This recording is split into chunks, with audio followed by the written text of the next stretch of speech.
আমার নবী রাহমাতুল লিল আলামিন বলে, ভাই তোমার বাড়ি কই? কোথ থেকে আসলা? কারণ কি? এখানে কেন দাঁড়িয়ে কান্না করছো? কারণটা কি? কি ব্যাপার? আমি রাসূল তোমাকে কোনো কষ্ট দিয়েছি কিনা বলো। আমার কোন সাহাবী তোমাকে কোনো কষ্ট দিয়েছি কিনা বলো। কারণটা কি? কেন তুমি এখানে দাঁড়িয়ে দাঁড়িয়ে কান্না করতেছো? কারণটা কি? কেন কান্না করো বলো। আমি পয়গম্বর কারো চোখের পানি সহ্য করতে পারি না। কারো চোখের পানি আনার জন্য আল্লাহ আমাকে দুনিয়াতে পাঠায় নাই। শত শত হাজারো হাজারো মানুষের চোখের পানি মুছার জন্য আমি দুনিয়াতে আসছি। এ ভাই, কেন তুমি এখানে কান্না করো? কারণটা কি? কেন তুমি এখানে কাঁদতেছো? বলো বলো। কি তোমার প্রয়োজন? কি তোমার চাওয়া? তোমার মনের দুঃখ আমার কাছে বলো। আমি রাসূল মিটানোর জন্য চেষ্টা করব। জাদুঘর ডাক দিয়ে বলে, এ মুহাম্মদ, না না না মুহাম্মদ, আপনি আমাকে কোনো কষ্ট দেন নাই। আপনার কোনো আচরণে আমি কষ্ট পাই নাই। আমি আজকে এখানে দাঁড়িয়ে দাঁড়িয়ে কান্না করতেছি। আপনি হয়তো আমার নাম শুনছেন, কোনোদিন আমাকে সচক্ষে দেখেন নাই। আমিও আপনার এত কাছাকাছি কোনোদিন আসি নাই। আজকে আপনার সামনে দাঁড়িয়ে, আপনার পিছনে দাঁড়িয়ে দাঁড়িয়ে আপনার জবানের তেলাওয়াতগুলো আমি শুনেছি। ও মুহাম্মদ, আমার দিলের ভিতরে হাজার হাজার কুফরি মন্ত্র আছে, জাদুর মন্ত্র আছে। আমি সব কুফরি মন্ত্রগুলো ধুইয়া মুইসা পরিষ্কার হয়ে গেছে। আমার এই মন্ত্রগুলো আমি সব মানুষদেরকে জাদু বিদ্যা শিখাই। আমার বিদ্যা শিখে তারা ঘর সংসার চালায়। আমার দিলের ভিতরে হাজার হাজার জাদুর মন্ত্র নিয়ে আপনার পিছনে দাঁড়িয়ে দাঁড়িয়ে যখন নাকি আমি আল্লাহর কালাম আপনার জবান থেকে আমি শ্রবণ করেছি, আমি ভালো করে শুনেছি। ও মুহাম্মদ, আমার দিল বলতেছে আপনার জি কালাম এগুলি কোনো জাদুর মন্ত্র না, এগুলি কোনো কাহিনের ভাষা না, এগুলি কোনো গণকের কথা নয়, এগুলি কোনো কবির কথা নয়, দুনিয়ার মানুষের কথা নয়। আমার দিল বলতেছে হাকামুল হাকিমিন আল্লাহর কালাম। মুহাম্মদ, আসছিলাম তোমাকে অপবাদ দেওয়ার জন্য। আবু জাহেল ওকে বাসায় বাড়া পাঠিয়েছে তোমার বিরুদ্ধে কথা বলার জন্য। না না, আমি তোমার বিরুদ্ধে কথা বলতে চাই না, আমি তোমার বিরুদ্ধে বলবো না। আমার দিল বলতেছে আমি সত্য রাসূল পেয়ে গেছি, সত্য পয়গম্বর পেয়ে গেছি। আমি কথা দিলাম আমি আর দূরে কোথাও যাব না, আমি আর আমার গোত্রে ফিরে যাব না।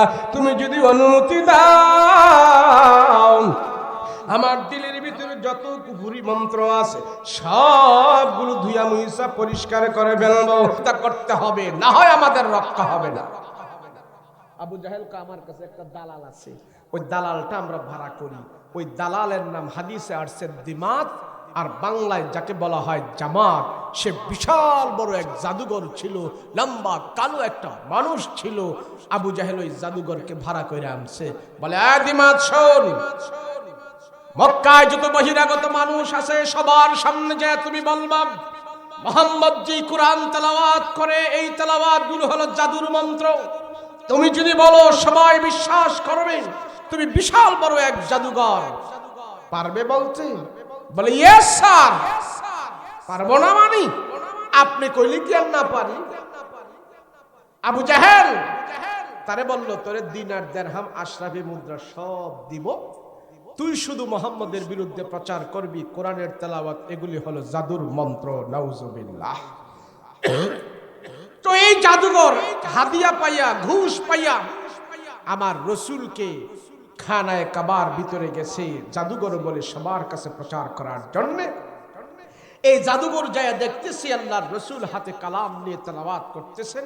জাদুঘর চিন্তা করলো, মুহাম্মদের এত কাছে কোনোদিন আমি আসি নাই, আজকে যেহেতু আসছি মুহাম্মদকে জাদুঘর বলে যাব, আগে বলার আগে আমি একটু মুহাম্মদের কোরআন তেলাওয়াত শুনি, এরপরে তারে জাদুঘর বলতে আমার সুবিধা হবে। কথা বলেন ঠিক কিনা? এই চিন্তায় জাদুঘর আমার রাসূলুল্লাহর পাশে দাঁড়িয়েছে রাসূলের কোরআন তেলাওয়াত শোনার জন্য। আমার নবী রাহমাতুল লিল আলামিন পয়গম্বর খানায়ে কাবার পাশে বসে বসে আল্লাহর কালাম খুলে খুলে তেলাওয়াত করতেছেন। নবীজির জবানের তেলাওয়াত কত মধুর, কত সুন্দর। রাহমাতুল লিল আলামিনের জবানে তেলাওয়াত করতেছেন কোরআনের তেলাওয়াত খানায়ে কাবার সামনে। নবীজি লম্বা তেলাওয়াত করলেন, দীর্ঘক্ষণ পর্যন্ত তেলাওয়াত করলেন, দীর্ঘক্ষণ পর্যন্ত কোরআনের তেলাওয়াত করে আবার তেলাওয়াত বন্ধ করলেন। বন্ধ করে নবীজি ঘাড় ঘুরে পিছনের দিকে তাকায় দেখে নবীজির পাশে লম্বা একটা লোক দাঁড়ানো আছে। তার চেহারার দিকে রাসূল তাকায় তাকায় দেখতেছে ওই লম্বা লোকটার চোখ থেকে পানি টপ টপ করে গড়ে গড়ে পড়তেছে। আমার নবী রাহমাতুল লিল আলামিন বলে, ভাই তোমার বাড়ি কই? কোথ থেকে আসলা? কারণ কি? এখানে কেন দাঁড়িয়ে কান্না করছো? কারণটা কি? কি ব্যাপার? আমি রাসূল তোমাকে কোনো কষ্ট দিয়েছি কিনা বলো? আমার কোন সাহাবী তোমাকে কোনো কষ্ট দিয়েছি কিনা বলো? কারণটা কি? কেন তুমি এখানে দাঁড়িয়ে দাঁড়িয়ে কান্না করতেছো? কারণটা কি? কেন কান্না করো বলো? আমি পয়গম্বর কারো চোখের পানি সহ্য করতে পারি না। কারো চোখের পানি আনার জন্য আল্লাহ আমাকে দুনিয়াতে পাঠায় নাই। শত শত হাজারো হাজারো মানুষের চোখের পানি মুছার জন্য আমি দুনিয়াতে আসছি। এ ভাই, কেন তুমি এখানে কান্না করো? কারণটা কি? কেন তুমি এখানে কাঁদতেছো? বলো বলো, কি তোমার প্রয়োজন? কি তোমার চাওয়া? তোমার মনের দুঃখ আমার কাছে বলো, আমি রাসূল মিটানোর জন্য চেষ্টা করব। জাদুঘর ডাক দিয়ে বলে, এ মুহাম্মদ, না না না মুহাম্মদ, আপনি আমাকে কোনো কষ্ট দেন নাই, আপনার কোনো আচরণে আমি কষ্ট পাই নাই। আমি আজকে এখানে দাঁড়িয়ে দাঁড়িয়ে কান্না করতেছি। আপনি হয়তো আমার নাম শুনছেন, কোনোদিন আমাকে সচক্ষে দেখেন নাই। আমিও আপনার এত কাছাকাছি কোনোদিন আসি নাই। আজকে আপনার সামনে দাঁড়িয়ে, আপনার পিছনে দাঁড়িয়ে দাঁড়িয়ে আপনার জবানের তেলাওয়াতগুলো আমি শুনেছি। ও মুহাম্মদ, আমার দিলের ভিতরে হাজার হাজার কুফরি মন্ত্র আছে, জাদুর মন্ত্র আছে। আমি সব কুফরি মন্ত্রগুলো ধুইয়া মুইসা পরিষ্কার হয়ে গেছে। আমার এই মন্ত্রগুলো আমি সব মানুষদেরকে জাদু বিদ্যা শিখাই। আমার বিদ্যা শিখে তারা ঘর সংসার চালায়। আমার দিলের ভিতরে হাজার হাজার জাদুর মন্ত্র নিয়ে আপনার পিছনে দাঁড়িয়ে দাঁড়িয়ে যখন নাকি আমি আল্লাহর কালাম আপনার জবান থেকে আমি শ্রবণ করেছি, আমি ভালো করে শুনেছি। ও মুহাম্মদ, আমার দিল বলতেছে আপনার জি কালাম এগুলি কোনো জাদুর মন্ত্র না, এগুলি কোনো কাহিনের ভাষা না, এগুলি কোনো গণকের কথা নয়, এগুলি কোনো কবির কথা নয়, দুনিয়ার মানুষের কথা নয়। আমার দিল বলতেছে হাকামুল হাকিমিন আল্লাহর কালাম। মুহাম্মদ, আসছিলাম তোমাকে অপবাদ দেওয়ার জন্য। আবু জাহেল ওকে সাইবারা পাঠিয়েছে তোমার বিরুদ্ধে কথা বলার জন্য। না না, আমি তোমার বিরুদ্ধে কথা বলতে চাই না, আমি তোমার বিরুদ্ধে বলবো না। আমার দিল বলতেছে আমি সত্য রাসূল পেয়ে গেছি, সত্য পয়গম্বর পেয়ে গেছি। আমি কথা দিলাম আমি আর দূরে কোথাও যাব না, আমি আর আমার গোত্রে ফিরে যাব না। তুমি যদি অনুমতি দাও, আমার দিলের ভিতরে যত কুফরি মন্ত্র আছে সবগুলো ধুইয়া মুইসা পরিষ্কার করে ফেলবো। তোমার কোরআনের নূর আমার দিলের ভিতরে ঢুকে গেছে, তোমার তেলাওয়াতগুলো আমার দিলের ভিতরে ঢুকে গেছে। আমি মুসলমান হতে চাই, তোমার সৈনিক হতে চাই।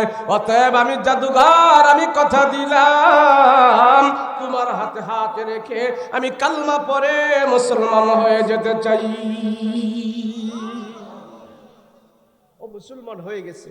আবু জাহেলের কানে খবর গেছে, হায় হায়, জাদুঘরে পাঠাইলাম মোহাম্মদের বিরুদ্ধে বলার জন্য, এখন দেখি মোহাম্মদের জাদুতে আমগো জাদুঘর কাবু হইয়া গেছে। সুবহানাল্লাহ। ইসলামের নিয়মই হইল এটা, যত বিরোধী পার্টি ইসলামের যারা বিরোধিতা করবে, ইসলামের বিপক্ষের শক্তি যত শক্তিশালী হবে, অত তাড়াতাড়ি ইসলামের বিজয় এই জমিনে প্রতিষ্ঠা হবে। এটা ইসলামের সূত্র, এটা ইসলামের নিয়ম। আর আল্লাহর একটা রুল, আল্লাহর একটা নিয়ম হইল, যত বড় ইসলামের শত্রু হবে, যত বড় আল্লাহর দুশ্মন হবে, ওই দুশ্মনকে দুনিয়া থেকে বিদায় করার জন্য আল্লাহ তত বড় যন্ত্র ব্যবহার করে না, তত বড় অস্ত্র ব্যবহার করে না। শত্রু যত বড়, আল্লাহর মায়ের তত ছোট দিয়াই তারে শেষ কইরা দেয়। কথা বলেন ঠিক কিনা? নমরুদ কি শত্রু বড় ছিল না ছোট ছিল? সবাই কয় না এই বড় না ছোট ছিল? তো নমরুদরে আল্লাহ শেষ করছে কি? বড় যন্ত্র দিয়া, বড় বিমান দিয়া, বড় বোমা দিয়া, কি দিয়া? আরে মিয়া শুধু মশা না, মশার ভিতর থেকে যেটা ল্যাংরা মার্কা ছিল, যেটার একটা ফা নাই, আল্লাহ হেডারে খুঁজে বার করছে। ল্যাংরাটারে খুঁজে বের করছে। কেন? আরো তো বিভিন্ন প্রাণী ছিল, আল্লাহ ছোট একটা মশা দিয়ে নমরুদকে শেষ করলো। তার কারণটা হইল আল্লাহ দুনিয়ার মানুষকে দেখাইলো শত্রু যত বড়, আমার পক্ষ থেকে ছোট্ট একটা মশাই তার জন্য যথেষ্ট। কথা বলো ঠিক কিনা? তাই সবচেয়ে বড় শত্রু ছিল আমার রাসূলের শত্রু ছিল আবু জাহেল। সেই আবু জাহেলকে আল্লাহ দুনিয়া থেকে বিদায় করেছেন দুইটা ছোট ছোট বাচ্চার মাধ্যমে। কথা বলেন ঠিক কিনা? বাচ্চার নাম কি জানেন? মুআজ এবং আওয়াজ, দুই ভাই, একবারে ছোট ছোট। আল্লাহর শত্রু বড়, কিন্তু তারে ধ্বংস করার জন্য আল্লাহ ছোট দুইটা বাচ্চাকেই যথেষ্ট করেছেন। কথা বলেন ঠিক কিনা? এইভাবে আবু জাহেল দেখলো নিজেরাও বিরোধিতা করে কাজ হয় নাই, দালাল দিয়ে বিরোধিতা করে কাজ হয় নাই। এখন আবু জাহেল সিদ্ধান্ত নিল, উকবা, শাইবা, আবু লাহাব, ওলীদ ইবনে মুগিরা, তোমরা কি বলো আর না বলো, আমি সেগুলি আর শুনতে চাই না। আমি আবু জাহেল সিদ্ধান্ত নিয়ে ফেলেছি, আমি জীবিত থাকতেই মুহাম্মদকে দুনিয়ার জমিন থেকে বিদায় করে দিতে চাই। নাউজুবিল্লাহ, তা আসতে কইছি। সিদ্ধান্তটাকে ছোট না বড়? এই বড় না ছোট? কত বড়! রাসূলকে দুনিয়া থেকে সে বিদায় করে দিতে চায়। নাউজুবিল্লাহ, জোরে বলেন।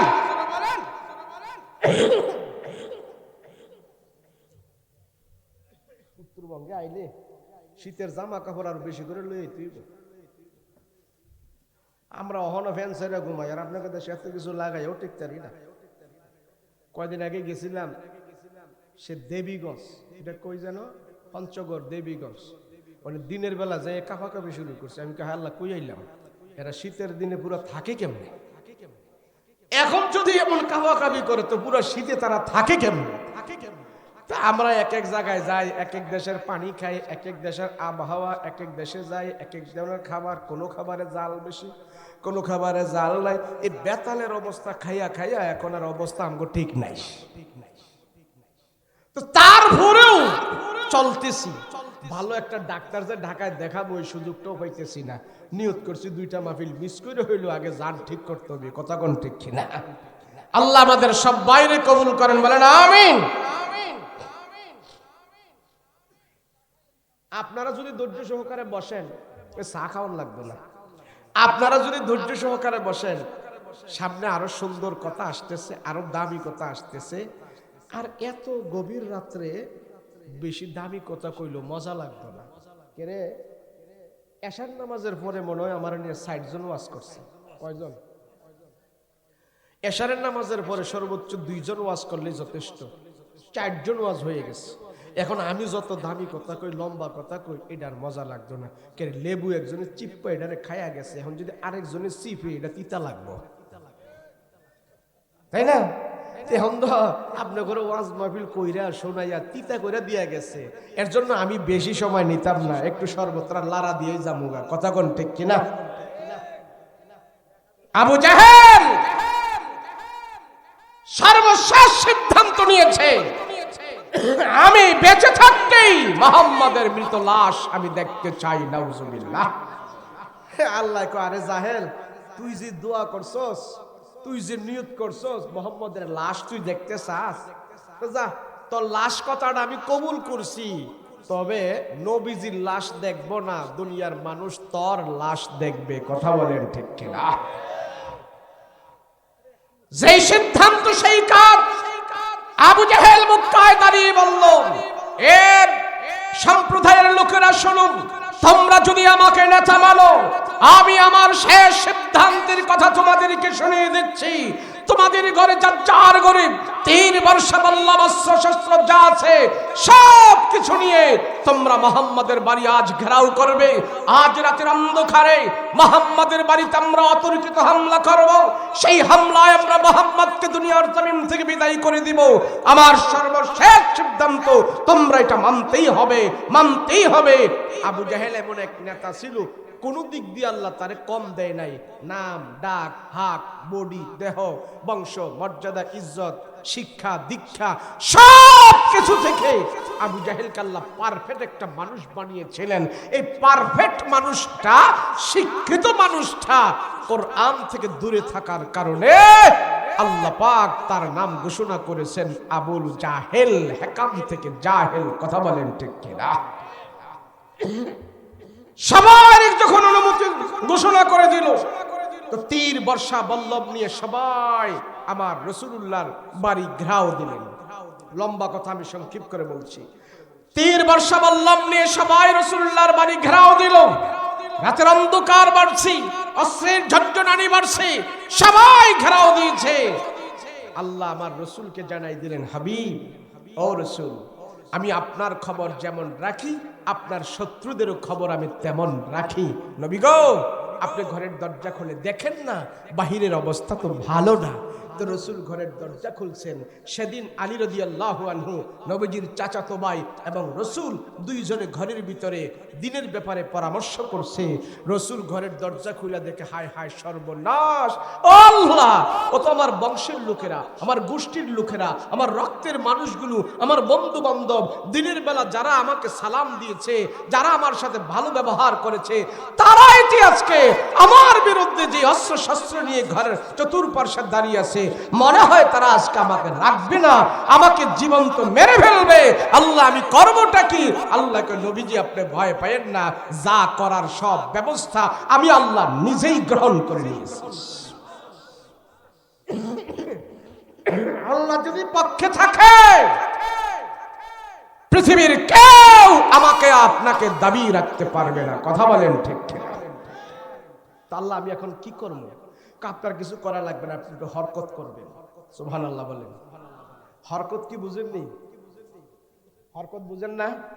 রাসূল গো, আপনি একটু চেষ্টা করবেন, নাড়াচাড়া করবেন। কথা বলেন ঠিক কিনা? একটু নাড়াচাড়া করবেন। আমরাও দিনের ব্যাপারে মাঝে মাঝে নাড়াচাড়া করব। রাজি আছেন? রাজি আছেন? যদি কোনো হুজুররা কাফেরের বিরুদ্ধে বাতিলের বিরুদ্ধে আপনাদেরকে ডাকে, তখন ঘরে বসে থাকলে নাড়াচাড়া হবে না।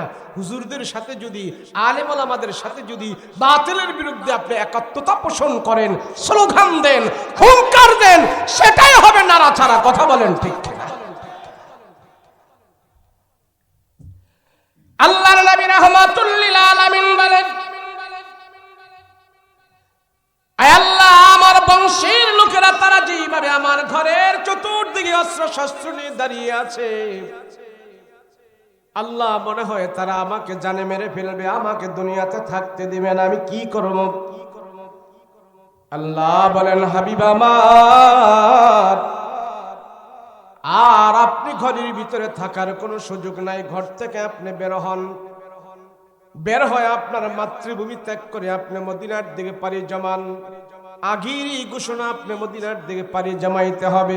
কিন্তু আজকে রাত্রি হঠাৎ যখন নাকি ঘোষণা আসলো, আমার নবীজির মনটা বিচলিত হয়ে গেল। রাসূল বলেন, আল্লাহ, আমি এক্ষুনি খানায় কাবা ছেড়ে কেমনে মদিনায় চলে যাব? মদিনায় তো খানায় কাবা নাই। এই কাবা আমার জন্য রহমত বরকত, এই খানায় কাবা তামাম পৃথিবীর জন্য বরকত। আমি খানায় কাবার সামনে বসে বসে কোরআন তেলাওয়াত করি, আর খানায় কাবার বরকত আমার মাঝে আসে। আমার ঘরে 2 দিন 3 দিন পর্যন্ত কোনো খাবার থাকে না, আমার ঘরের চুলার মধ্যে কোনো আগুন জ্বলে না, আমি কোনো মানুষের কাছে সওয়াল করি না, আমি বুকা বাঁকা থাকি। কিন্তু আমার পেটের ক্ষুধা নিবারণ করার জন্য কোনো মানুষের কাছে চাই না, ঠিক। কিন্তু কোরআনুল কারীম নি খানায় কাবার সামনে বসে বসে যখন নাকি আমি তেলাওয়াত করতে থাকি, কোরআনের বরকতে আর খানায় কাবার বরকতে আমার পেটের 2 দিন 3 দিনের ক্ষুধা পর্যন্ত দূর হয়ে যায়। আল্লাহ, মদিনায় চলে যাব, খানায় কাবা আমি কোথায় পাবো? আল্লাহ, লক্ষ রাকাতের সওয়াব দেন, মদিনায় গিয়ে তো আমি লক্ষ রাকাতের সওয়াব কামাই করার কোনো সুযোগ পাবো না। আল্লাহ আমাকে এখন এই মদিনায় চলে যেতে হবে নাকি? আল্লাহ, এই মাটিতে আমার মা বাবা ঘুমন্ত আছে, আমার বংশধরেরা এই মাটিতে ঘুমন্ত আছে। মদিনাতে, মক্কা থেকে মদিনায় 450 কিলোমিটার দূরে আমি চলে যাব, 450 মাইল দূরে চলে যাবেন নবীজি। মনটা আনচান করতেছে, বিচলিত হয়ে গেছে। খানায় কাবা ছেড়ে আমি কেমনে সেখানে থাকবো? খানায় কাবার বরকত আমি সেখানে কেমনে পাবো? আল্লাহ, আপনি আমার জন্য অন্য কোনো ব্যবস্থা করেন না। আল্লাহ ডাক দিয়ে বলে, রহমতের নবী, আপনার জন্য আমার হুকুম হলো সবচেয়ে বড়। খানায় কাবাও আপনার জন্য বড় না, মাতৃভূমিও আপনার জন্য বড় না। আমার আল্লাহর হুকুম হলো আপনার জন্য বড়। রসুলের জন্য যদি আল্লাহর হুকুম বড় হয়ে থাকে, আমার আপনার জন্য আল্লাহর হুকুম বড় না ছোট? জোরে বলেন, বড় না ছোট? রসুলের জন্য যদি আল্লাহর হুকুম সবচেয়ে বড় হয়, আমার আপনার জন্য আল্লাহর হুকুম সবচেয়ে বড়। কথা বলেন ঠিক ঠিক? আল্লাহ পাক রব্বুল আলামিন যখন অর্ডার করলেন, রাহমাতুল লিল আলামিন নবী একটা লিস্ট আলী রাদিয়াল্লাহু আনহুর কাছে দিয়ে বলে, ও ভাই আলী, আল্লাহর হুকুম মেনে আমি এখন খানায় কাবা আমার মাতৃভূমি থেকে আমি মদিনার দিকে চলে যেতে হচ্ছে। এই কাফের মুশরিকেরা তারা আমাকে আমানতের ব্যাংক বানিয়েছিল, বিশ্বস্ততার ব্যাংক বানিয়েছিল, তাদের স্বর্ণ চাঁদি রূপা আমার কাছে জমা রাখছিল। এখন যদি এগুলি নিয়ে আমি যদি মদিনায় চলে যাই, তাদের বিশ্বাস ভঙ্গ হয়ে যাবে, তারা আমার প্রতি খারাপ মন্তব্য করবে। ও ভাই আলী, না, এই লিস্টিটা তোমার কাছে আমি ধরায় গেলাম। এখানে কে কত দিনার দিরহাম আমার কাছে জমা রাখছে সবগুলো এখানে দেওয়া আছে। আগামী 3 দিনের ভিতরে তুমি এগুলি পরে পরে সবার পাওনাগুলো আর সবার আমানতের টাকাগুলো তুমি দিয়া বুঝায়া দিয়া আগামী 3 দিন পরে তুমি মদিনার কুবা এলাকায় আমার সাথে তুমি দেখা করবা। নাও নাও, এক্ষণে আমি চলে গেলাম, আমার বিছানায় তুমি ঘুমায়া থাকবা। হযরত আলী রাদিয়াল্লাহু আনহু হিজরতের পরে যখন মদিনায় যায়, সাহাবায়ে কেরাম আলীকে ধরলেন, ও আলী, রাসূলের বিছানায় তুমি ঘুমিয়েছিলা আর সব কাফেররা তোমাকে মারতে আসছিল, তোমার তখন কেমন লাগছিল? হযরত আলী বলে, আমার নবীজি আমাকে বলেছে 3 দিন পরে রাসূলের সাথে দেখা হবে। তখনই আমার এমন বিশ্বাস হয়ে গেছে, এই 3 দিন পৃথিবীর কোনো মানুষ আমাকে মারতে পারবে না। সুবহানাল্লাহ। রাহমাতুল লিল আলামিন আবু বকরের বাড়িতে যাই, আবু বকরকে সাথে নিয়ে মদিনার দিকে রওনা। চলছে চলছে, মক্কা এলান হয়ে গেল, নবীজি হিজরত শুরু হয়ে গেছে। সব ইমানদারেরা রাসূলুল্লাহর সাথে মদিনায় পাড়ি জমাইতেছেন। নবীজি হাঁটতে হাঁটতে হাঁটতে হাঁটতে যখন নাকি মদিনার সীমানায় পা রাখলেন, মদিনার সীমানায় পা রেখে রাসূল দেখতে পাইল মদিনার কতগুলো যুবক পয়গম্বরের জন্য সেখানে অপেক্ষায় দাঁড়ায় আছে। আল্লাহর নবীর মনটা ভরে গেল, হায় হায়, মক্কার আমার রক্তের মানুষগুলো আমাকে ঘর থেকে বের করে দিয়েছে, আর মদিনার কিছু সংখ্যক যুবকেরা এখানে দাঁড়িয়ে আছে। নবীজি দেখতে পাইলেন সেই যুবকদের এক একজনের হাতে এক একটা জিনিস নিয়ে তারা দাঁড়িয়ে আছে। কারো হাতে দুধের পেয়ালা, কারো হাতে শরবতের পেয়ালা, কারো হাতে গাছের তাজা খেজুর, কারো হাতে গোস্ত ভুনা করা, এক একটা জিনিস নিয়ে দাঁড়ায় আছে। কারো হাতে ফুলের মালা, কারো হাতে ফল। এইভাবে মদিনার যুবকেরা আমার পয়গম্বরকে রিসিপশনের জন্য তারা অপেক্ষায় আছে। রাহমাতুল লিল আলামিন ডাক দিয়া বলে, মদিনার যুবকেরা, কেন তোমরা এখানে দাঁড়িয়ে আছো? কারণটা কি? যুবকেরা ডাক দিয়া বলল, ইয়া রাসূলুল্লাহ, আমরা শুনেছি রাসূল গো, আমরা শুনেছি আপনি নাকি মক্কা থেকে মদিনায় আসবেন, আপনাকে গ্রহণ করার জন্য আমরা এখানে আজকে দাঁড়িয়ে আছি। 4 দিন ধরে আপনার জন্য আমরা এখানে অপেক্ষা করতেছি। আমরা বাড়িতে যাই নাই, আমরা খাওয়া দাওয়া করি নাই। কখন নবীজি আসবে আর তার সাথে আমাদের দেখা হবে। রসুল গো আপনার সাথে আমাদের দেখা হয়ে গেছে। এক যুবক আইসা আমার রসুল কি দুধের পেয়ালাটা রসুলের হাতে দিলেন। ইয়া রাসূলুল্লাহ নেন, আমার উট থেকে আমি দুধ দহন করি, আপনার জন্য আমি অপেক্ষায় দাঁড়ায় আছি। নবী গো আপনার আমার দুধ আপনি পান করেন। আল্লাহর নবী যুবকের হাত থেকে দুধের পেয়ালা টান দিয়ে যখন নাকি মুখের মধ্যে দিয়ে লাগাইলেন, চুমুক দিয়ে রাসূলুল্লাহ দুধের পেয়ালাটা তাকে আবার দিয়া দিলেন। বলে দুধ তো খাবার উপযুক্ত না, কেন তুমি আমার জন্য এমন দুধ নিয়ে আসছো? মক্কার দুধ কত সুস্বাদু, মদিনার দুধ এমন কেন পানসা পানসা? যুবক চোখের পানি ছিঁড়ে দিয়ে বলতেছি, ইয়া রাসূলুল্লাহ আজকে 4 দিন ধরে দুধ নিয়ে আপনার জন্য দাঁড়ায় আসি, 4 দিন পরে তো দুধ খাবার উপযুক্ত থাকে না গো রাসূল। কথা দিলাম মদিনা আপনি যতদিন থাকবেন আমার উট থেকে গরম দুধ দহন করে আপনাকে মেহমানদারির ব্যবস্থা করব। রাহমাতুল লিল আলামিন যুবকের কথা শুনে আনন্দ পাইলেন।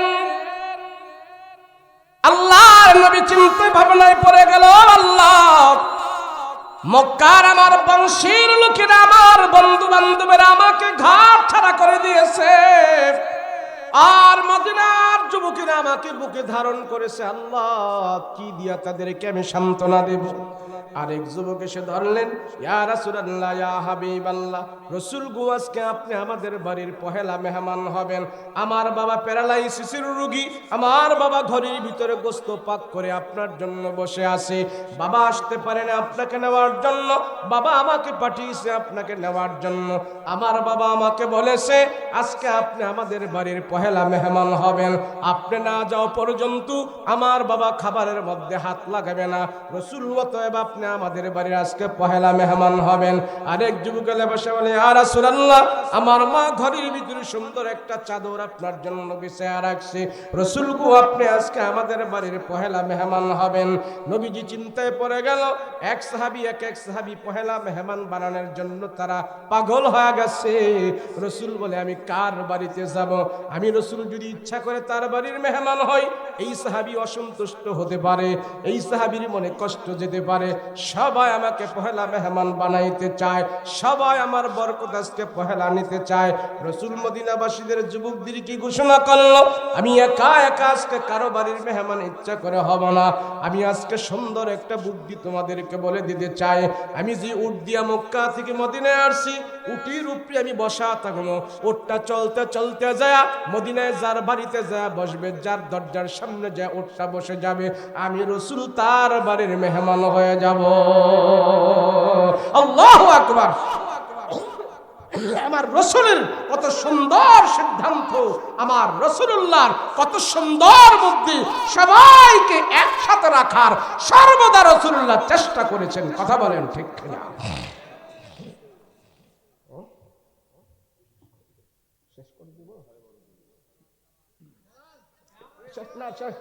অসুবিধা নেই, আগে শেষ করলে আমার লেগে ভালো। আপনাকে যত অসুবিধা আমাকে তত সুবিধা। কথা বলেন ঠিক কিনা? আমার সুবিধা কেন, আমি যাই যদি 1 ঘন্টা আগে ঘুমাইতে পারে, এটা আমার শরীরের জন্য ভিটামিন চেয়ে আরো বেশি উপকার। এখানে মুরব্বী আছে, মাজুর আছে, হ্যাঁ ওনারাও যদি এত লেট করে তাহলে তো সবার কষ্ট হয়ে যায়। সবার দিক তাকাই আমি সম্পূর্ণ সুন্দর একটা সময় ছেড়ে দিই, বাড়াবো না কমাবো না, আমি যথাসাধ্য বেশি রাত করব না, অল্প কিছুক্ষণের ভিতরে আমি ছাড়বো। আমার কথাও শেষ, আমার লম্বা কথা আমি ঘরে বসে বসে আমি কথাটা গুছাই আনছি কিভাবে কথাটা বলা যায়। অনেক সুন্দর অনেক কথাবার্তা এখানে রয়েছে, তারপরে আমি সংক্ষিপ্ত করে নিয়ে আসছি সময় স্বল্পতার কারণে। আল্লাহ আমাদের বুঝার তৌফিক দান করেন, বলেন আমিন। আমি কোরআনে কারীম থেকে যে আয়াতটা তেলাওয়াত করছি ওই আয়াতটা পর্যন্ত আমাকে যাওয়ার সময় দিতে হবে। কথা বলেন ঠিক কিনা? রাসূল চিন্তায় পড়ে গেলেন, হায় হায় মদিনার মানুষেরা এমন দিলওয়ালা, যুবকেরা আমাকে এত ভালোবাসতেছে, এদের সবার ঘরে আজকে আমাকে পহেলা মেহমান বানাইতে চাই, কারণটা কি? সবাই আমার বরকত প্রথম নিতে চায়, রাসূল বলল, হায় হায়, কার বাড়িতে যাব, কারে খুশি করব? সবাই তো আমার সাথে ভালো লিয়াজু থাকতে হয়। রাসূল বলল, ঠিক আছে, আমি আজকে ইচ্ছা করে কারো বাড়িতে যাব না। আমি যে ওট দিয়া উটের উপরে বসা থাকবো, আমার সাহাবীরা দুই পাশে থাকবে, উট চলতে থাকবে, যার বাড়িতে যায় বসবে, আমি রাসূলুল্লাহ তার বাড়ির মেহমান হয়ে যাব। কত সুন্দর! নবীজি উটের উপরে আরোহণ করলেন। আবু বকর, ওমর রাসূলুল্লাহর দুই পাশে দাঁড়ানো, সব সাহাবীরা পয়গম্বরের পিছনে আছে। ওটটা চলতেছে চলতেছে চলতেছে চলতেছে চলতেছে চলতে চলতে যা একটু পাহাড়ের উপরে যায় উঠলেন। পাহাড়ের উপরে উঠে একটা বাড়ির সামনে ওটটা হাঁটু গেড়ে বসে গেল। হাঁটু গেড়ে বসতেছে, রাসূলুল্লাহ ওটের লাগাম ধরে টান দিল, উঠো, উঠে না। লাগাম ধরে টান দিল, উঠে না। উঠো, উঠে না। ওট একবারে হাঁটু গেড়ে বসে গেছে। নবীজি বুঝতে পারলেন ওটটা এই বাড়িতে বসে গেছে। আল্লাহর নবী জিজ্ঞাসা করলেন, এই বাড়ির মালিক কে? একটা মধ্য বয়সী লোক নবীজির দিকে আগায় আগায় আসতেছে। নবীজি তারা দেখে চিনে ফেলল। ও, তোমার নাম তো আবু আইয়ুব আনসারী, এই বাড়ি কি তোমার নাকি? বলে, হা ইয়া রাসূলুল্লাহ, আমি আবু আইয়ুব আনসারী, এটা আমার বাড়ি।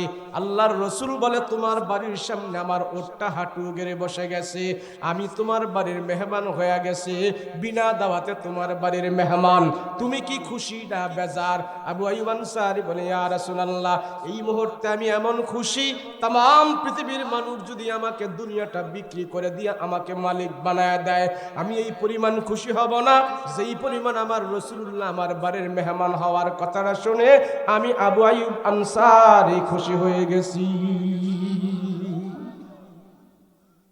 ওগো রাহমাতুল লিল আলামিন, ইয়া রাসূলুল্লাহ, পয়গম্বর, আপনি আমার বাড়ির মেহমান। রাসূল, আমি কি দিয়ে আপনাকে মেহমানদারি করব? আল্লাহর নবী বলে, আবু আইয়ুব, শুধু আমাকে মেহমানদারি করব না, এই দেখো আমার সাথে কত সাহাবীরা আছে। মক্কার আবু জেহেল, উকবা, সাইবা তাদের নির্যাতন সহ্য করতে না পারে তারা বাড়িঘর ছেড়ে দিয়ে তারা আমার সাথে হিজরত করে মদিনায় চলে আসছে। এ আবু আইয়ুব, পাতেও খাবার দাবার তাদের যা ছিল সব শেষ হয়ে গেছে। তুমি মুসলমান ভাইদের খাবারের ব্যবস্থা করো, মেহমানদারির ব্যবস্থা করো।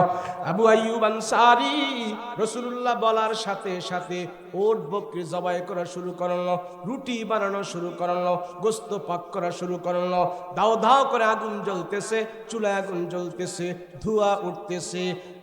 তখনকার এই আবু আইয়ুব আনসারীর বাড়ি থেকে কয়েক কিলোমিটার দূরে আল্লাহর নবী, প্রিয় নবী মুহাম্মদুর রাসূলুল্লাহর সাহাবী আবু আইয়ুব আনসারীর বাড়ি থেকে কয়েক কিলোমিটার দূরে তখনকার জামানার ইহুদিদের সবচেয়ে বড় যিনি আলেম ছিলেন, তাওরাত কিতাবের হাফেজ ছিল, জাবুর কিতাবের আলেম ছিল, ইনজিল কিতাবের আলেম ছিল, তার নাম ছিল আব্দুল্লাহ ইবনে সালাম। আবু আইয়ুব আনসারীর বাড়ি থেকে কয়েক কিলোমিটার দূরে ওই আলেম, ইহুদি বড় আলেম, সে তার গাছের উপরে ওইটা খেজুর গাছ পরিষ্কার করতেছে। ওই খেজুর গাছের উপর থেকে দেখতে পাইল আবু আইয়ুব আনসারীর বাড়ির দিকে ধোঁয়া উঠতেছে। সে মনে করছে আগুন লেগে মনে হয় পুরে সারখার হয়ে যাইতেছে। গাছের উপর থেকে তার ছাত্র দলবল সবাইকে বলল, যাও আবু আইয়ুব আনসারীর বাড়ির দিকে তোমরা যাও, সেখানে যায় দেখো মনে হয় কোনো বিপদ সংকেত লেগে আছে, তোমরা যায় সেখানে সাহায্য করো।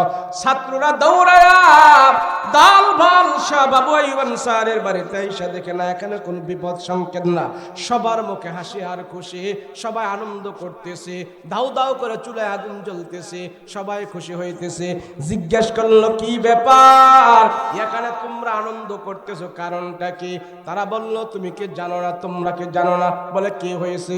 বলে, মক্কার নবী মদিনার মধ্যে চলে আসছে, ওই মদিনায় আসার কারণে, রাসূলুল্লাহর আগমনের কারণে এখানে মেহমানদারির পাকশাক হইতেছে। আল্লাহু আকবার। বলে, বলো কি? ইহুদিরা বলতেছে, আরে বলো কি, মুহাম্মদ কি মদিনায় চলে আসছে? বলে, হ্যাঁ। তো তারা বলতেছে, হায় হায়, আমাদের বড় হুজুর তাওরাত কিতাব পড়ে পড়ে নবীজির কথা আমাদেরকে বলতো, মুহাম্মদের কথা আমাদেরকে বারবার শোনাইতো, আর সেই মুহাম্মদ চলে আসছে। বলে হ্যাঁ, এই ঘরের ভিতর অবস্থান করছে। এই ইহুদি ছাত্ররা দৌড়ে যায় ওই ইহুদিদের বড় আলেম আব্দুল্লাহ ইবনে সালাম তাদের ওস্তাদের কাছে যায়, বলল, ওস্তাদ জি, আরে তাওরাত পড়ে পড়ে যেই নবীর কথা আমাদেরকে শোনাইতেন, ওই আব্দুল্লাহর বেটা মুহাম্মদ তো মক্কা থেকে মদিনায় চলে আসছে। ওই ইহুদি আলেম কই, কস কি মুহাম্মদ আমার জীবদ্দশায় চলে এসেছে? বলে হ্যাঁ। ওই ইহুদি আলেম গাছের উপর থেকে এক লাফ দিয়ে নামছে, নাইমা বলে, তোরা দাঁড়া, আমি একটু মুহাম্মদকে দেখে আসি। সুবহানাল্লাহ। কে জানেন? এই লোকটা হলো ইহুদিদের সবচেয়ে বড় আলেম ছিল, বড় আলেম। তাওরাত কিতাবটা পুরাটা তার দিলের ভিতরে মুখস্থ ছিল। সে তাওরাতের হাফেজ ছিল, জাবুর কিতাবের আলেম ছিল, ইনজিল কিতাবের আলেম ছিল। ইহুদিদের মদিনায় একমাত্র সে আলেম ছিল। সে দৌড়ে আসছে, আইসা আবু আইয়ুব আনসারীকে বলতেছে, দোস্ত, আরে তোমার বাড়িতে নাকি মুহাম্মদ চলে আসছে? বলে হ্যাঁ। আমাদের দিকে একটু খবর দিলা না? আবু আইয়ুব আনসারী বলে, তোরা তো ইহুদি, সেই জন্য তোদের কাছে আমাদের নবীজির কোনো খবর দেওয়া এটা আমাদের জন্য শোভা পায় না, আমরা তোমাদেরকে জানাবো না। তুমি এখানে কেন আসছো? তোমরা তো ইহুদি, মুসলমানদের শত্রু, তোমরা আমার রাসূলুল্লাহর শত্রু, কোরআনের শত্রু, মুসলমানদের শত্রু। ইহুদিরা আজীবন মুসলমানদের দুশমনি করেই যাবে, এটা ইহুদিদের প্রতিজ্ঞা। সেজন্য রাসূল বলছে, কোন ইহুদিদের সাথে তোমাদের বন্ধুত্ব হতে পারে না। কথা বলো ঠিক কিনা? আর যদি ইহুদিদের সাথে আত্মীয়তা করি, তাহলে বন্ধুত্ব থেকে আরো বেশি গভীর হয়ে গেল না?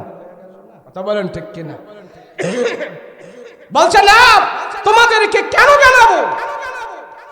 আব্দুল্লাহ ইবনে সালাম বলে, ঠিক আছে, তুমি একটু আমাকে সুযোগ দাও, আমি মুহাম্মদের সাথে একটু দেখা করব, এতটুকু অনুমতি তুমি আমাকে দাও, শুধু তার সাথে দেখা করে আমি চলে যাব। আব্দুল্লাহ ইবনে সালাম বলে, এটা তো কশিন কালেও সম্ভব না। তুমি আমার রাসূলুল্লাহর কাছে যে বেয়াদবি করবে সেটা আমরা সহ্য করব? সে আব্দুল্লাহ ইবনে সালাম ইহুদি বড় আলেম কয়, না না, বেয়াদবি করব না, শুধু নবীকে আমি এক নজর দেখব, দাও দাও, তোমার হাতে পেয়ে যদি একটু সুযোগ দাও। বলে, আচ্ছা ঠিক আছে, আমি নবীজি থেকে জিজ্ঞেস করে আসি, তোমার মতো একটা ইহুদিকে রাসূলের কাছে যাওয়ার অনুমতি নবীজি দিবে কিনা। তো আবু আইয়ুব আনসারী যে রাসূলের কাছে বলে, ইয়া রাসূলুল্লাহ, মদিনার ইহুদিদের যে সবচেয়ে বড় আলেম রাসূল, সে আসছে আপনার সাথে দেখা করতে, আপনি কি দেখা করবেন? তার নাম কি? বলে, তার নাম হলো আব্দুল্লাহ ইবনে সালাম। রাসূল বলে, আরে হ্যাঁ, মক্কা থেকে আমি তার নাম বহু শুনেছি, ইহুদিদের সে নাকি বড় একজন আলেম। সে যেহেতু একটা আলেম, তার একটা সম্মান আছে, আমার সাথে দেখা না করে গেলে সে একটা কষ্ট পাবে, তার একটা অসম্মান হবে। সে যেহেতু তাওরাত কিতাবের আলেম, আলেম হিসাবে আমি রাসূল তাকে সম্মানের সহিত আমি দেখা করতে চাই। সুবহানাল্লাহ। অন্য ধর্মের আলেমকে রাসূল কত সম্মান দিছে, আর আমার ধর্মের আলেমরে আমরা সুযোগ পাইলে কত বাস ঢুকাইয়া দেই। কথা বলেন ঠিক কিনা? আমার ধর্মের আলেমকে সুযোগ পেলে আমি জেলখানায় ঢুকাইয়া তারে হত্যা পর্যন্ত করে ফেলি। কথা বলেন ঠিক কিনা? আর রাসূল বলছে, সে তাওরাতের আলেম, আমি তার একটু সম্মান দিতে হয় আলেম হিসাবে, যাও তারে নিয়ে আসো। তো আব্দুল্লাহ ইবনে সালামকে আবু আইয়ুব আনসারী রাদিয়াল্লাহু আনহু আয়েশা বলতেছে, শোনো, তুমি তো ইহুদিকে বড় আলেম, কিন্তু তোমারে বিশ্বাস করি না, তুমি তো ইহুদি। যদি আমার রাসূলের সাথে কোনো দুই নম্বরই করো, বেয়াদবি করো, কল্লা নিয়ে যেতে পারবা না, সাবধান। আসো। রাসূল অনুমতি দিয়েছে, আসো। তো তারে ধরে ধরে নিয়ে গেছে, নিয়ে যায় বলতেছে, উনি হলেন আবু বকর, উনি হলেন ওমর, উনি হলেন ওসমান, উনি হলেন আলী, আর এই বরাবর যাকে দেখতেছ উনি হলেন মুহাম্মদুর রাসূলুল্লাহ সাল্লাল্লাহু আলাইহি ওয়াসাল্লাম। তো আল্লাহর রাসূলের সামনে গিয়ে ইহুদি আলেম এইভাবে দাঁড়াইছে। তো নবীজির মাথায়, মুখে, বুকে, পায়ে সব দিকে এভাবে তাকাইতেছে, দেখতেছে দেখতেছে। এক পর্যায়ে যায়া এই ইহুদি আলেম আমার রাসূলুল্লাহর চেহারার দিকে এভাবে তাকায় রইছে, সামনে, ডাইনে, বামে, পিছনে কোথাও তাকায় না, শুধু একবারে টাসকে মেরে আমার রাসূলুল্লাহর চেহারার দিকেই তাকায় রইছে। অনেকক্ষণ রাহমাতুল লিল আলামিন বলে, আব্দুল্লাহ ইবনে সালাম, শুনেছি তুমি একজন বড় আলেম,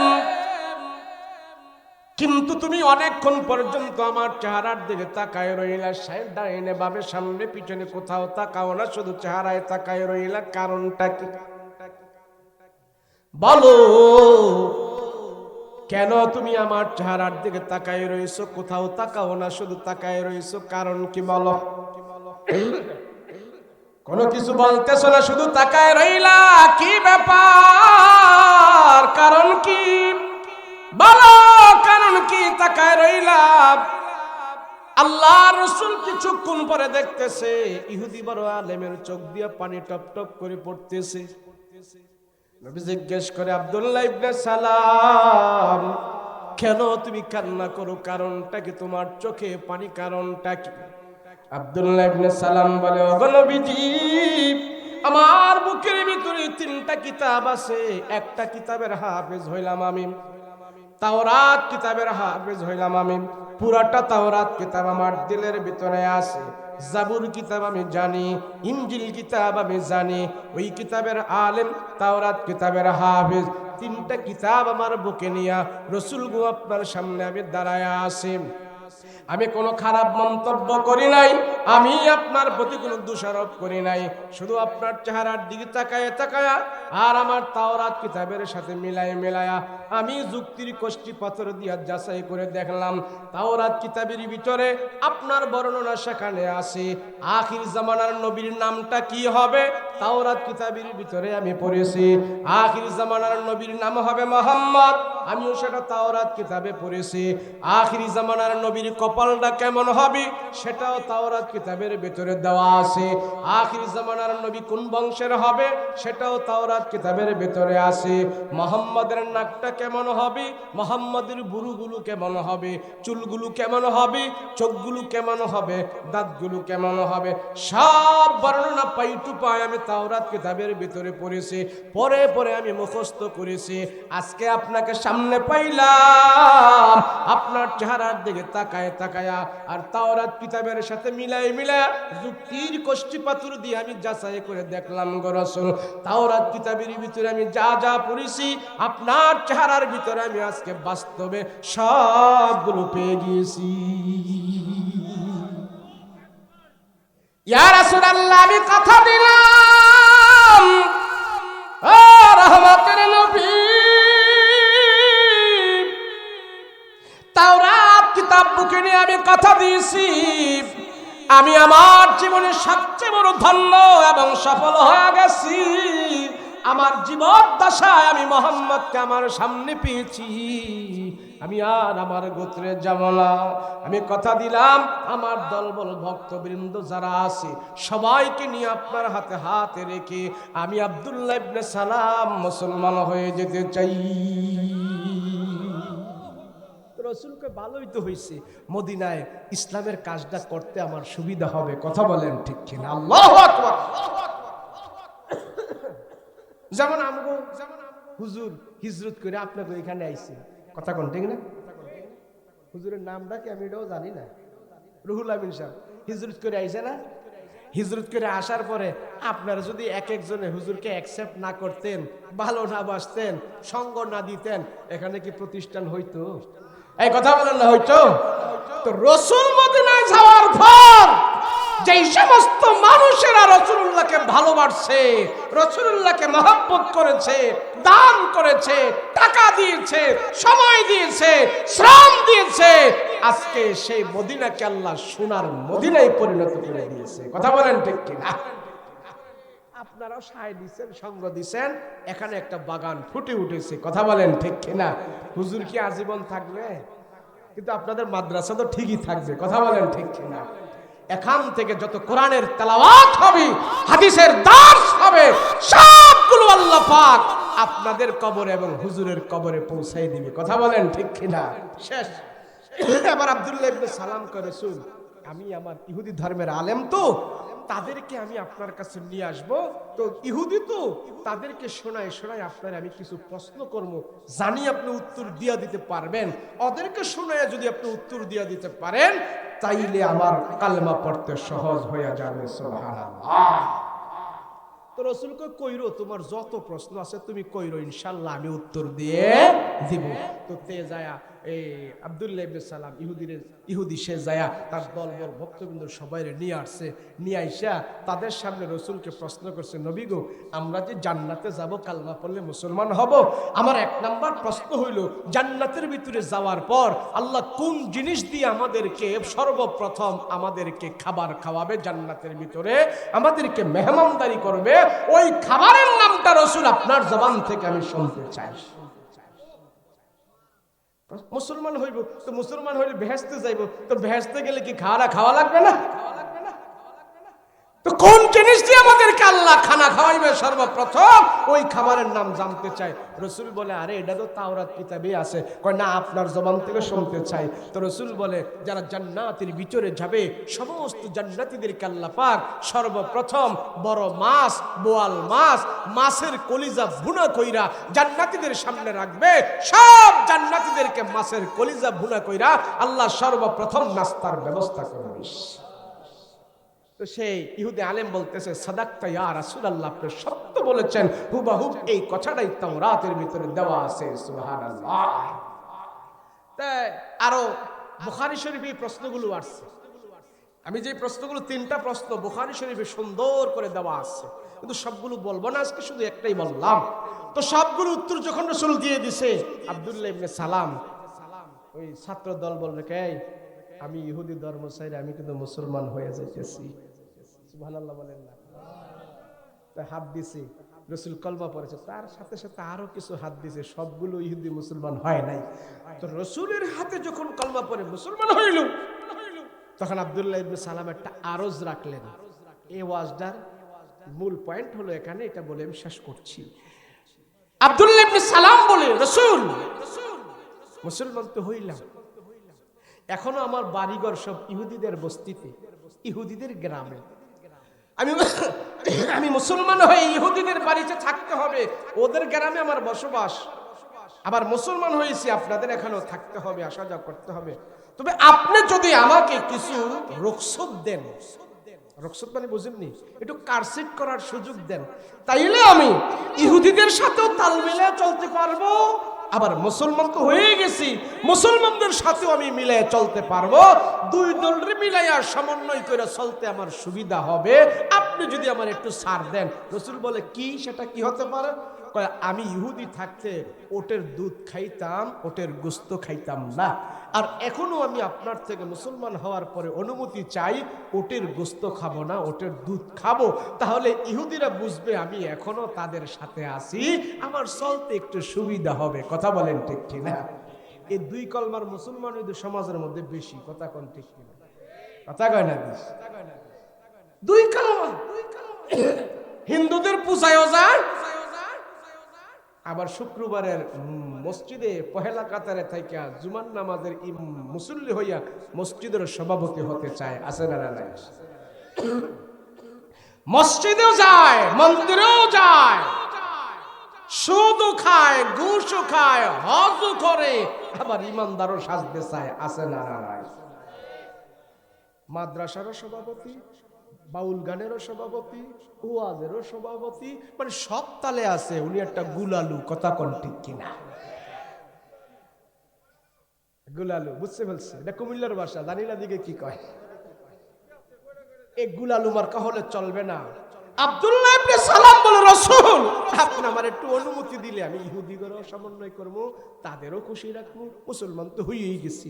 তো রাসূল বলল শোনো আব্দুল্লাহ ইবনে সালাম, তুমি যে ইসলাম ধর্মে প্রবেশ করেছো, এই ইসলাম ধর্মটা আমার রাসূলের না, এই ধর্ম হইল আল্লাহর। কথা বলেন ঠিক কিনা? আমাদের ধর্ম কার? নির্দেশনা কার? হুকুম কার? আইন চলবে কার? রাসূল কয় তুমি যে ভাব নিয়ে ইসলাম গ্রহণ করছো, এই ইসলাম এমন না। তোমাকে যদি আল্লাহ সুযোগ দেয় কারসেট করে চলার, আমার রাসূলের কোনো অসুবিধা নাই। তবে তোমার এই কথাটা আমি আল্লাহর উপর হাওলা করে দিছি, দেখি আল্লাহর কাছ থেকে তোমার জন্য কি বার্তা আসে। তো এইভাবে সবাইকে নিয়ে বসে আছে। তো কিছুক্ষণ পরে জিবরাইল আমিন গটগট গটগট করে ঘন্টার আওয়াজ বাজায়া একটা কোরআনের আয়াত রাসূলের সামনে হাজির করছে। সেই আয়াতটাই আমি খুতবার মধ্যে তেলাওয়াত করেছিলাম। কথা বলেন ঠিক কিনা? ইয়া আইয়ুহাল্লাযীনা আমানু দুখুলু ফিস সিলমি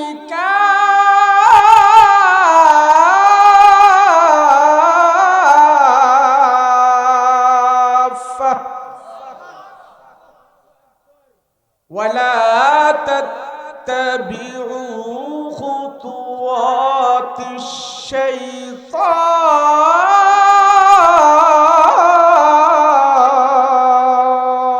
الشيطان إنه لكم عدو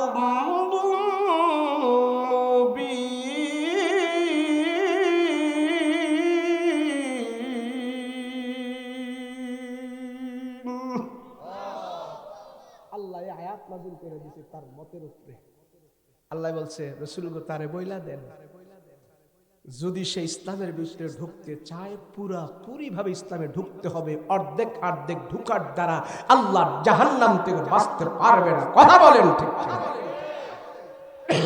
উদখুলু ফিস-সিলমি কাফা, পুরাপুরি ভাবে ইসলামে ঢুকতে বলেন, না হলে না ঢুকতে বলেন, আমার আল্লাহর কোনো অসুবিধা নাই। কথা বলেন ঠিক কি? আমাদের দেশে একটা কথা কয়, খাইলে পেট বইরা খা, নাইলে দেশ ছাইরা যা। কথা কোন ঠিক কিনা? ইসলাম মানলে ভালো করে মানো, শুক্রবারে মুসল্লি হয়ে কোনো লাভ নাই, আটকা খাটকা মুসল্লি হয়ে কোনো লাভ নাই। পুরাপুরি ভাবে মানো। ফজরের নামাজ পড়ো, জোহরের নামাজও পড়ো, 5 ওয়াক্ত পড়ো, 1 ওয়াক্ত ছাড় দেওয়া যাবে না। কথা বলেন ঠিক? এই অর্ধেক অর্ধেক জিনিস মানার দ্বারা জানার দ্বারা কোনো সফলতা আছে? অর্ধেক জিনিসে কোনো শান্তি নেই। এটা কোন থানা কয়? এই তানোর থানায় মশায় কামড়ায় নেই। কথা কয় নাকি?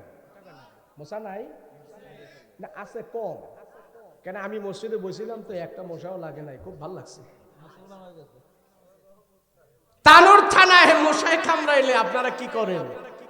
কেউ মশারি টানায়, কেউ কয়াল ধরায়, তাই না? কথা কন, তাই না? এখন কোন লোকে যদি মশায় কামড়াইতেছে সেই জন্য সে মশারি টানাইছে, মানে মশারি টানাইয়া ও বডিটা অর্ধেকটা মশারির ভিতরে ঢুকাইছে আর অর্ধেকটা বাইরে রাখছে। অন মশাই কি কামড়াইব না চালান দিব? কথা কন না, কি করবো? আরে মানুষ, তুমি যদি মশার কামড় থেকে বাঁচতে হয়, তোমার পুরা বডি, মাজা, কোমর, ঘাড়, কাঁধ সব মশারির ভিতরে ঢুকাইতে হবে। কথা বলেন ঠিক কিনা? সামান্য একটা মশার কামড় থেকে বাঁচতে হলে যদি আমার পুরাটা বডি, পুরাটা দেহ মশারির ভিতরে ঢুকাইতে হয়, আল্লাহর জাহান্নাম থেকে বাঁচতে হইলেও আমার 63 বছরের জিন্দেগি, 70 বছরের জিন্দেগি, বাল্যকাল, শিশুকাল, বৃদ্ধকাল, মধ্যকাল, রাজনৈতিক জীবন, পারিবারিক জীবন, সাংসারিক জীবন, ব্যবসায়ী জীবন, সব জীবনে ইসলাম ফিট করতে হবে। কথা বলো ঠিক কিনা?